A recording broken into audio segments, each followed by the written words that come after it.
দেশের 4 mobile phone অপারেটরের নেটওয়ার্কে 19,76,000 আইফোন সচল রয়েছে। এই আইফোনের মধ্যে মাত্র 20,000 বৈধ হিসেবে নিবন্ধিত, বাকি 19,55,000ই অবৈধ।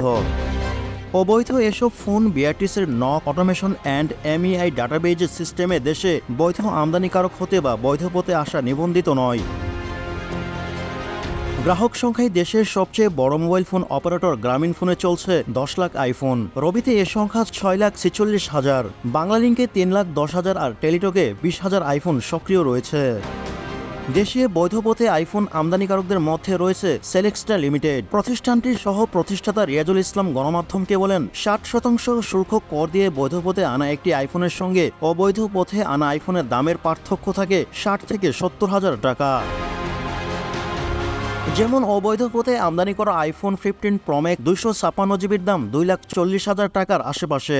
ভ্যাট দায়মুক্ত থেকে লাভজনক ব্যবসা পরিচালনার বিশ্বস্ত সহযোগী দ্য রিয়েল কনসালটেশন, স্বচ্ছ ভ্যাট আইনে দক্ষ ন্যায্য ভ্যাট প্রদানে। অথচ অবৈধ পথে আসা এই ফোনটি বিক্রি হচ্ছে 1,48,000 হতে 50,000 টাকার আশেপাশেই। সেলেক্সটা লিমিটেড বৈধ পন্থায় আইফোন এনে তা বিক্রি করতে না পেরে এখন আমদানি বন্ধ করে দিয়েছে প্রতিষ্ঠানটি।